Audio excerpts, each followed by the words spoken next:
여러분, 달콤한 슬픔이라는 말을 들어보셨습니까? 달콤한 슬픔. 슬픔인데 어떻게 달콤합니까? 달콤한 것을 슬픔이라고 말할 수 있나요? 그런데 그런 말이 있어요. 달콤한 슬픔. 셰익스피어가 500년 전에 한 말입니다. 근데 말이 안 되죠? 달콤한 슬픔. 이건 어떤가요? 침묵의 외침. 아니, 침묵은 말을 안 하는 건데 그게 무슨 외치는 큰 소리가 될 수 있습니까? 또 이런 말도 있죠. 작은 거인. 아니, 작은 사람이 어떻게 거인입니까? 말이 안 되는 거죠.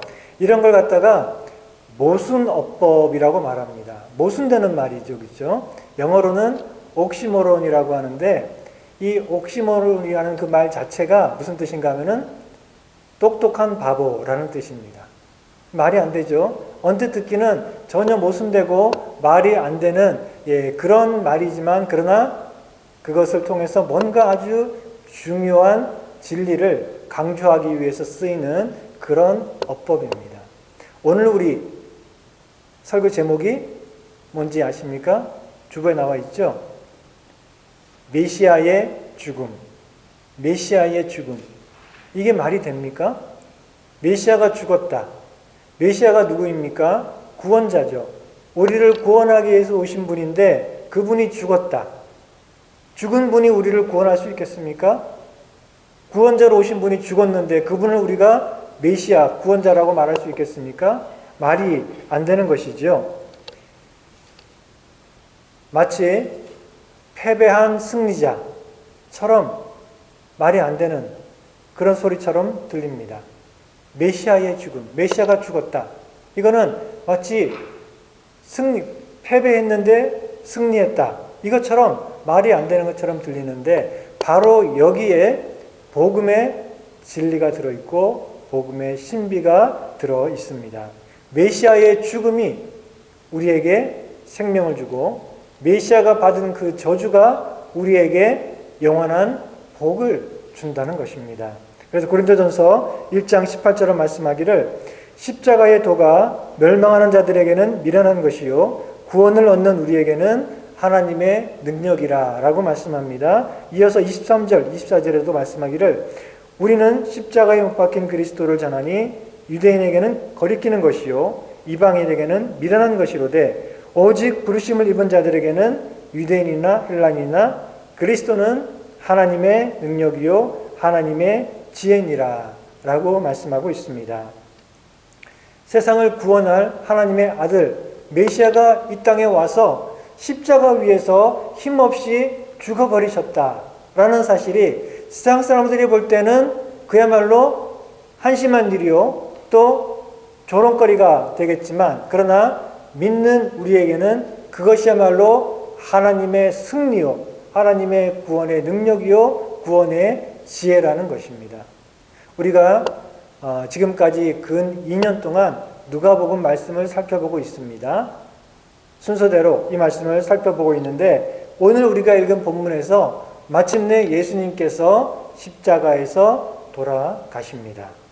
예수님께서 십자가에 죽으시는 이 사건은 복음서의 클라이맥스요.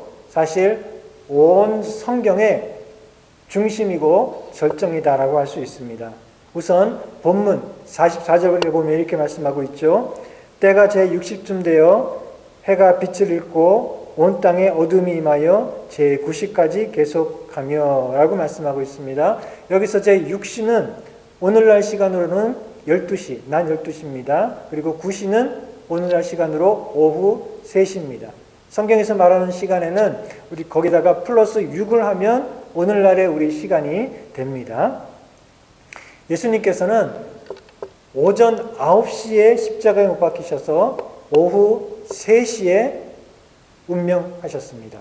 그러니까 6시간 동안 십자가에 달려 계신 것이죠. 그런데 그 중에 정오, 낮 12시부터 오후 3시, 예수님이 돌아가실 때까지 그 3시간 동안 온 땅에 어둠이 임했다라고 말씀하고 있습니다.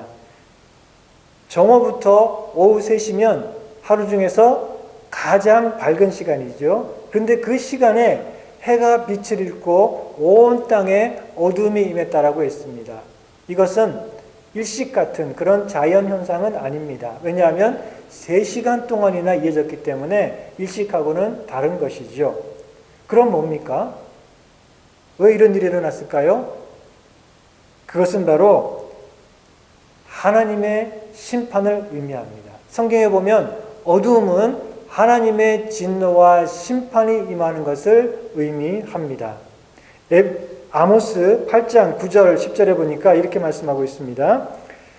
주 여호와께서 가라사대 그날에 내가 해로 대낮에 지게 하며 백주의 땅을 캄캄케 하며 너희 절기를 애통으로 너희 모든 노래를 애국으로 변하며 모든 사람으로 굵은 배로 허리를 동하게 하며 모든 머리를 대머리 되게 하며 독자의 죽음을 인하여 애통하듯 하게 하며 그 결국으로 공고한 날과 같게 하리라 라고 말씀하고 있습니다.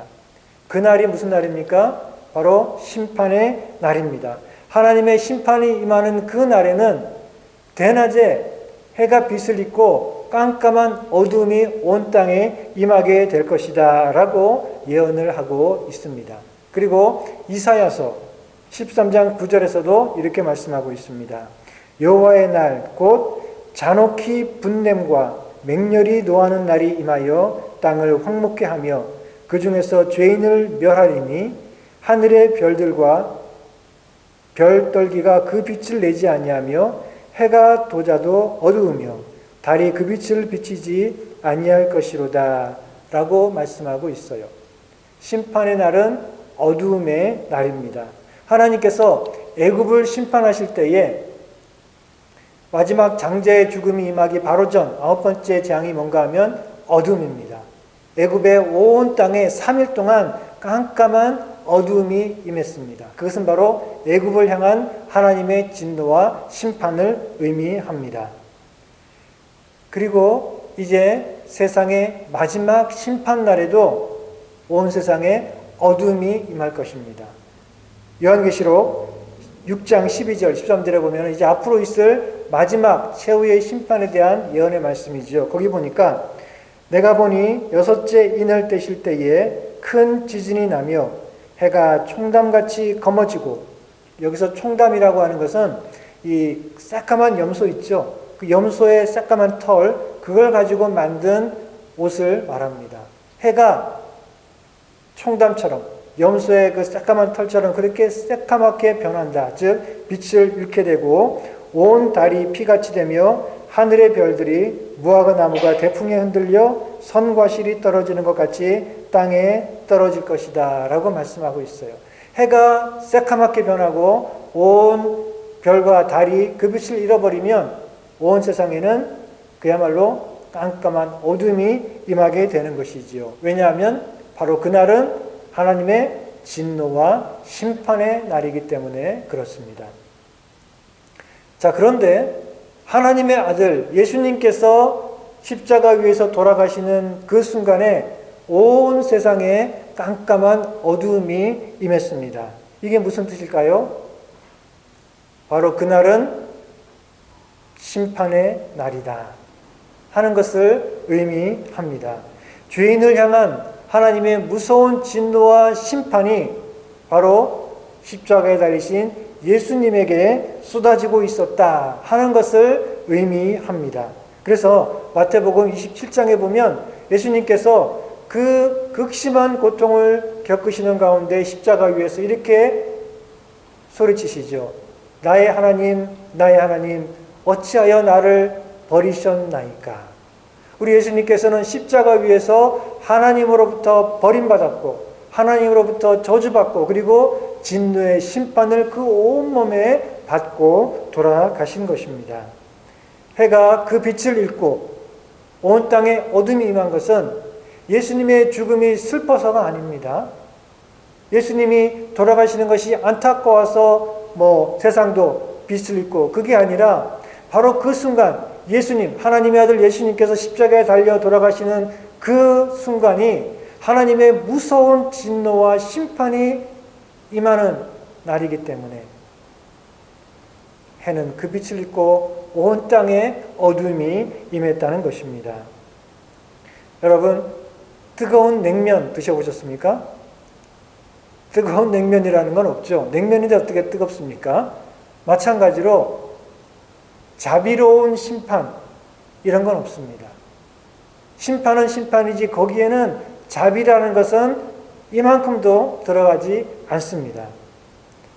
여러분, 하나님의 심판에는 고통을 조금이라도 줄여주는 그런 자비가 전혀 없습니다.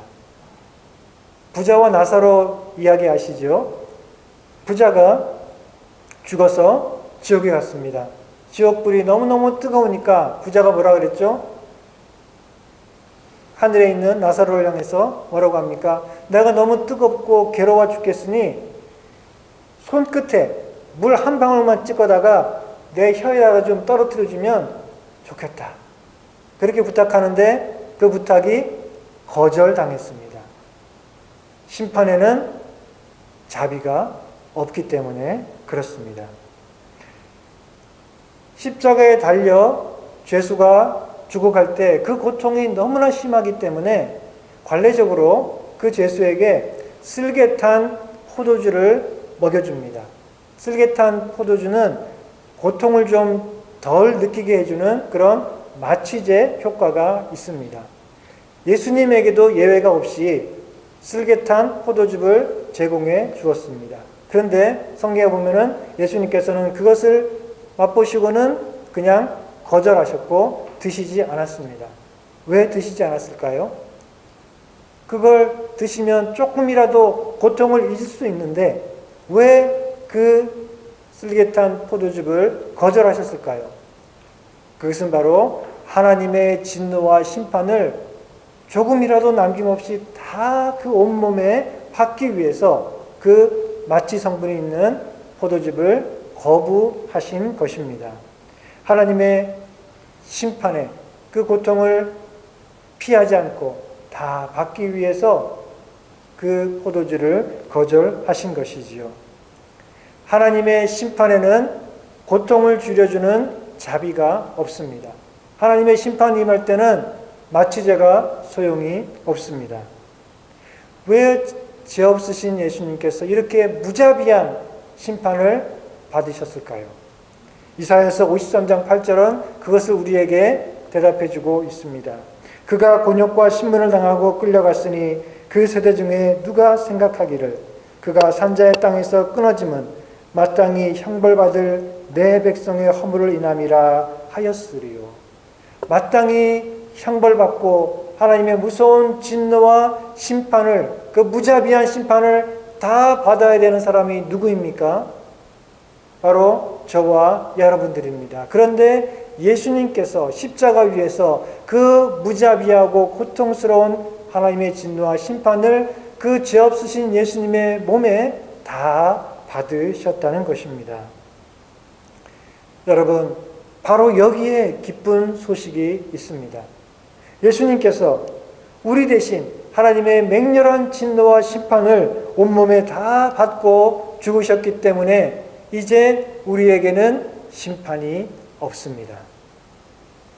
최후의 심판날에 오면은 그 하나님의 최후의 심판이 얼마나 무섭고 두려운지 믿지 않는 자들은 보좌에 앉으신 하나님과 어린 양의 얼굴을 보고는 그냥 무서워서 숨기 바쁩니다. 그러면서 그 하나님의 진노와 심판이 너무나 무섭기 때문에 그들이 이렇게 외치게 되죠. 요한계시록에 보면은 나와 있죠. 그들이 산들을 향해서, 작은 산들을 향해서, 바위를 향해서 말하기를 어서 내 위에 쏟아져 가지고 차라리 나를 빨리 죽게 해줘라. 저 하나님의 무서운 심판을 좀 빨리 받고 끝나게 차라리 바위야 나에게 쏟아져서 빨리 좀 죽게 해달라고 하지만 그러나 하나님의 심판에는 자비가 없습니다. 그들은 죽고 싶어도 죽을 수 없고 그 심판을 그들은 피할 수 없을 것입니다. 그러나 우리는 그 심판을 전혀 두려워할 필요가 없습니다. 왜 그럴까요? 이미 다 받았기 때문에 그렇습니다. 이미 심판을 다 받았습니다. 언제 받았습니까? 예수님께서 십자가 위에서 그 하나님의 무서운 진노와 심판을 그 온몸에 받으실 때에 우리를 향한 하나님의 심판이 다 끝이 났기 때문에 이제 우리에게 주어질 심판은 다 지나갔습니다. 할렐루야. 그러니 우리는 마지막 최후의 심판이 아무리 무자비하고 공포스럽고 무섭다 할지라도 그것을 전혀 두려워할 필요가 없다는 것입니다.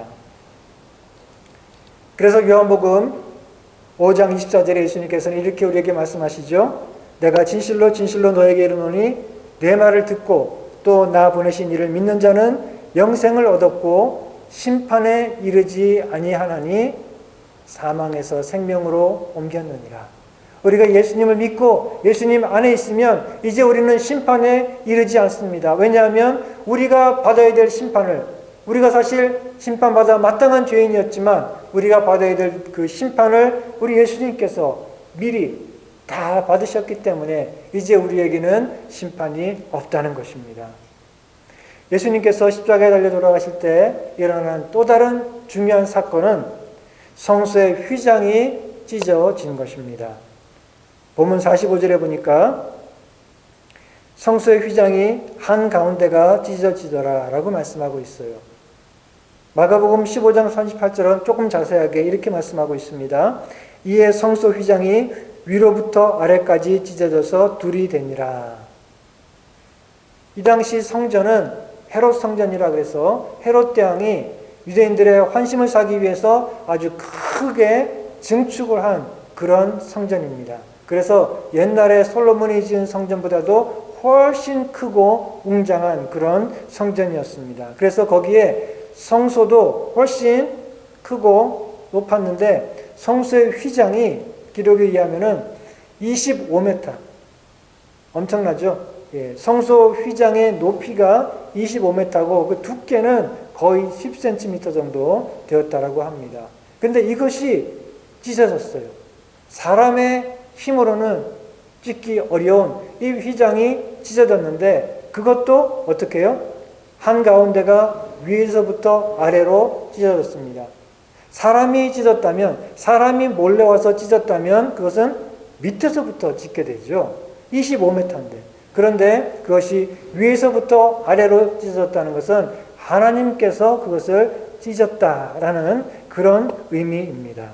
왜 하나님께서 예수님께서 십자가에 돌아가시는 그 순간에 성소의 휘장을 찢으셨을까요? 성소의 휘장은 성소와 지성소를 분리하는 것이고 지성소에 들어가지 못하도록 막고 있는 그런 벽과 같은 것입니다. 그래서 지성소 안에는 그 휘장을 열고 지성소 안에는 아무도 들어갈 수가 없습니다. 오직 단 한 사람, 대제사장만, 그것도 1년에 딱 한 번 대속죄 일에만 들어갈 수 있습니다. 그런데 들어갈 때 아주 조심해야 됩니다. 대제사장이 딱 1년에 한 번 들어가서 온 백성들의 죄를 위해서 속죄 제사를 지성소 안에서 드리는데, 그런데 들어가기 전에 먼저 자기 자신을 위한 속죄 제사를 드려야 됩니다. 왜냐하면 죄가 있으면 안 되니까. 죄가 있는데 지성소 안에 들어가면은 그 즉시 죽습니다. 그러니 대제사장도 두려운 마음으로 먼저 자기 자신을 위한 속죄 제사를 드린 후에야 백성들을 위해서 지성소에 들어갈 수 있습니다. 그런데 속죄 제사를 드리고 지성소에 들어갔다 하더라도 제사를 지내다가 혹시라도 생각으로나 어떤 죄를 범하게 되면 그 자리에서 죽습니다. 자, 그러면 그 죽은 사람 어떻게 합니까? 시신을 끌고 나와야죠. 시신을 끌고 나가기 위해서 누가 들어가면 그 사람도 죽습니다. 죄인은 그 안에 들어갈 수가 없습니다. 자, 그래서 율법에 보면은 대제사장이 지성소에 들어갈 때는 두 가지를 해야 됩니다. 발목에 끈을 묶어야 됩니다. 그리고 옷에다가는 방울을 달아야 됩니다. 자, 그래서 대제사장이 안에 들어가서 제사를 지낼 때에 움직이니까 옷에 방울이 달려 있으니까 딸랑딸랑 소리가 나겠죠. 자, 그런데 어느 순간 갑자기 소리가 안 납니다. 그건 무슨 뜻이죠? 움직이지 않는 것이죠? 죽었다는 거예요.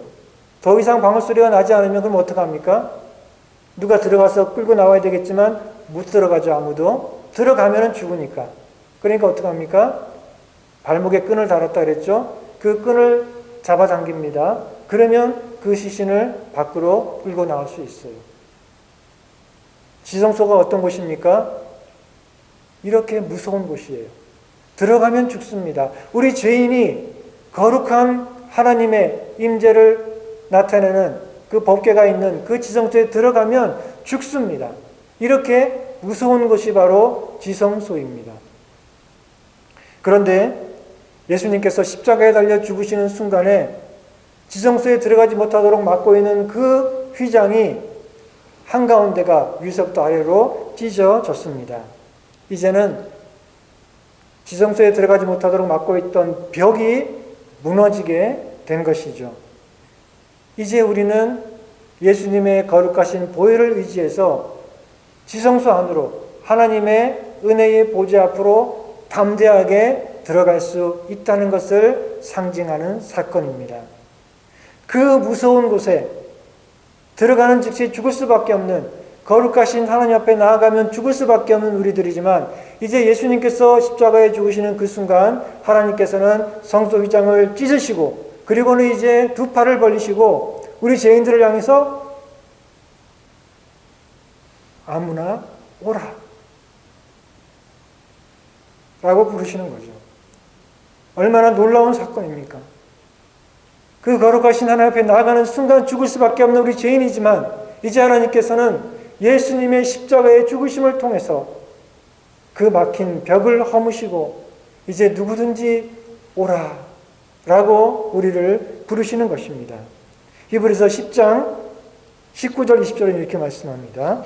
그러므로 형제들아, 우리가 예수의 피를 힘입어 성소에 들어갈 담력을 얻었나니 그 길은 우리를 위하여 휘장 가운데로 열어놓으신 새롭고 산 길이요 휘장은 곧 저의 육체니라. 휘장이 뭐라고요? 예수님의 육체. 휘장은 바로 예수님의 육체다라고 말씀하고 있어요.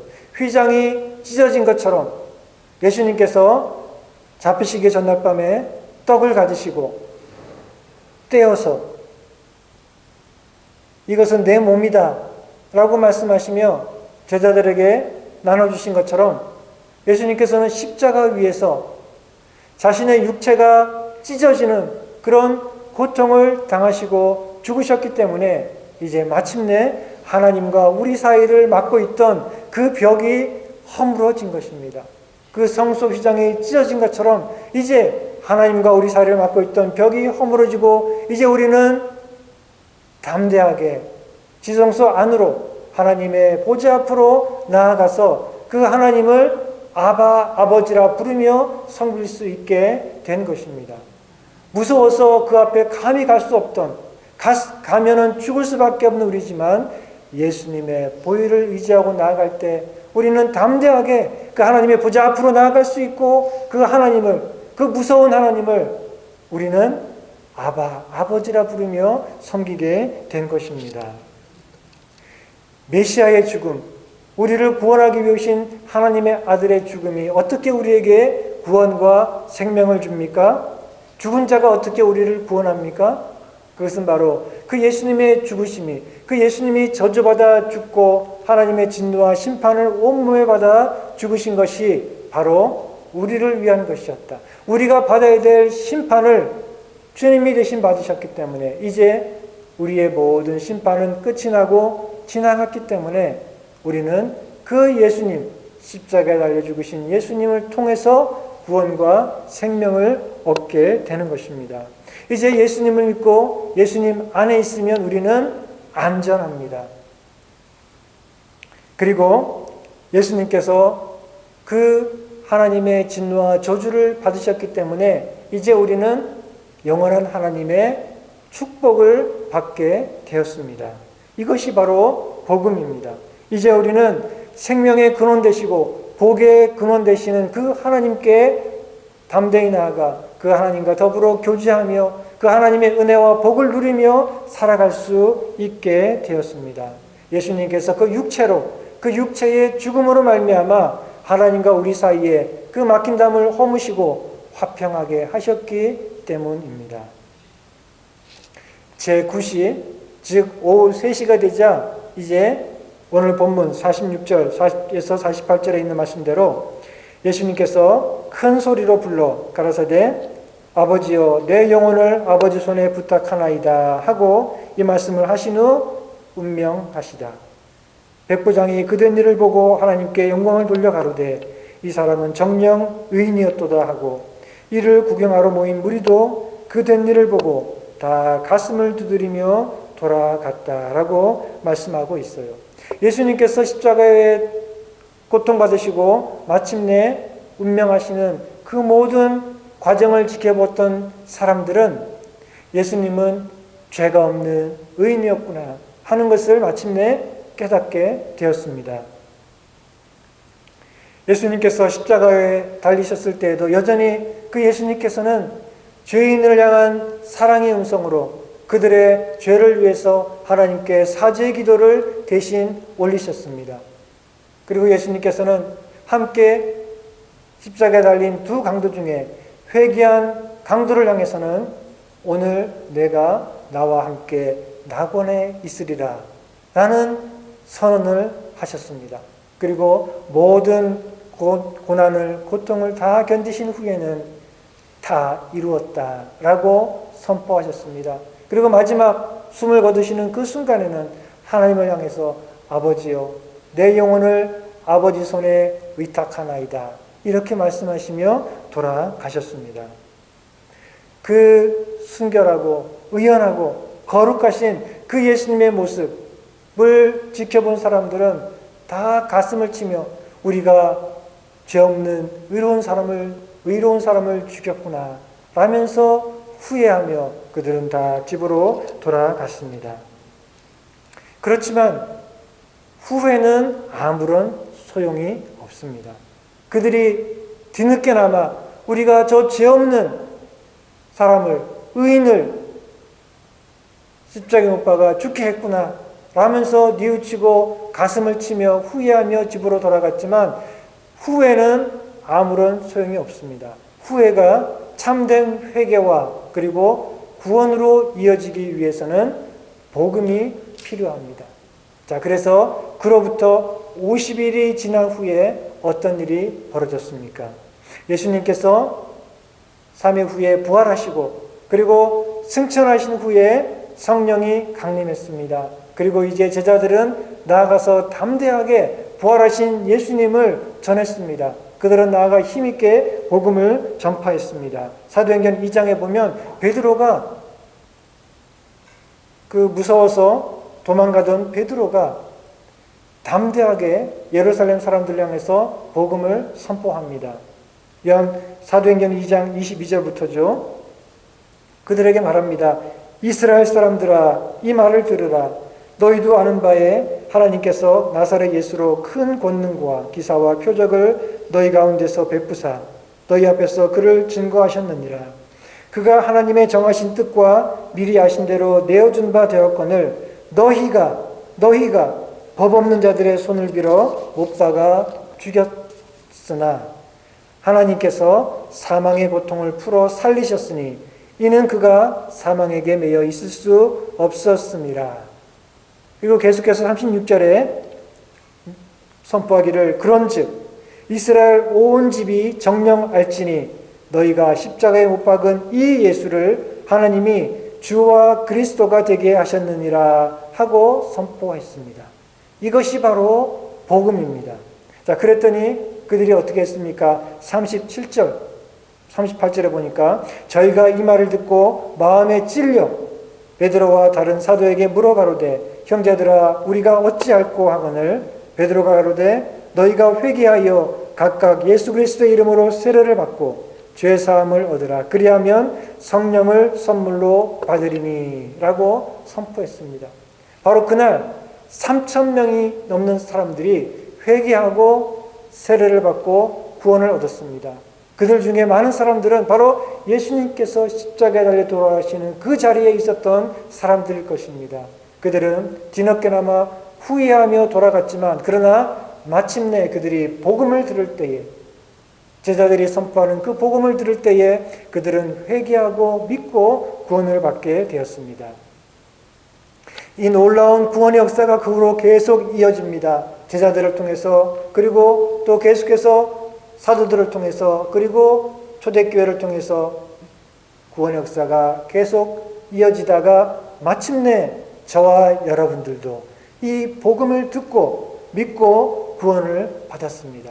2000년 전에 갈보리 십자가에서 저주받아 죽은 그 예수님이 사실은 내가 받아야 될 그 무서운 하나님의 진노와 심판을 대신 받고 죽으셨다는 그 사실을 깨닫고 믿고 우리는 구원을 받았습니다. 그래서 이전에는 우리가 하나님의 진노와 저주 아래 살 수밖에 없는 죄인이었지만 이제는 예수님을 통해서, 그리고 예수님 안에서 담대하게 하나님의 은혜의 보좌 앞에 나아가 우리 하나님을 아버지라고 부르며 기쁘게 섬길 수 있게 되었습니다. 할렐루야. 오늘은 추수감사주일이죠. 우리가 감사하는 마음으로 하나님께 예배드리기 위해서 모였습니다. 근데 먼저 우리는 이 놀라운 구원의 은혜를 기억하고 하나님께 감사하는 마음을 가져야 되겠습니다. 우리를 죄와 사망과 또 심판에서 구원하신 그 하나님의 놀라운 은혜를 우리가 깊이 감사하며 기뻐하는 그런 저와 여러분들 되시기를 바랍니다. 그리고 로마서 8장 32절은 말씀합니다.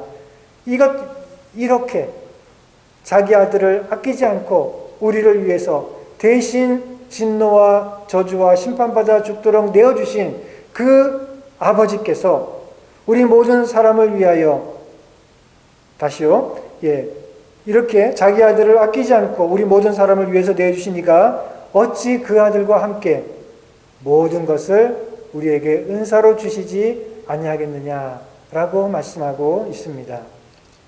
우리의 구원을 위해서 독생자 예수님도 아낌없이 내어주셨는데 그 하나님이 다른 모든 것, 뭐가 아깝다고 주시지 않겠습니까? 우리에게 필요한 모든 것들을 늘 풍성하게 베푸시는 그 하나님을 의지하고 또 감사하라라고 말씀하고 있습니다.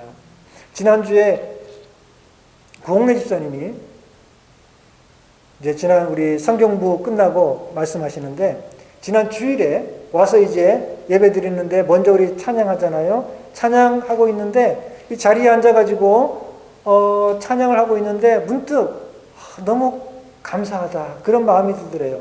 내가 이 주일에 이렇게 이 자리에 나와서 우리 성도들과 더불어 함께 하나님을 예배하며 찬송할 수 있다는 게 이게 얼마나 참 놀랍고 기쁘고 감사한 일인가, 그거를 생각할 때 마음이 뭉클하고 너무 기뻤다 그런 말씀을 하시더라고요. 우리가 감사할 일이 얼마나 많습니까? 구원의 은혜뿐만 아니라 우리 삶을 돌아보면 하나님께서 매 순간 우리를 도우시고 붙드시고 인도하시는 그 은혜를 생각하면 감사할 일들이 너무나 많은데, 그런데 우리는 자꾸 잊어버리고 생각하지 못하고 살 때가 얼마나 많습니까? 늘 우리의 삶을 돌아볼 때 그 주님의 은혜가 참 얼마나 고맙고 놀라운지 깨닫고 기뻐하고 감사하는 여러분들 되시기를 바랍니다. 이 놀라운 구원의 은혜와 더불어 매일매일 우리에게 베풀어 주시는 그 주님의 놀라운 은혜를 인해서 기뻐하고 감사하며 살아가시는 저와 여러분들 다 되시기를 주님의 이름으로 축원합니다.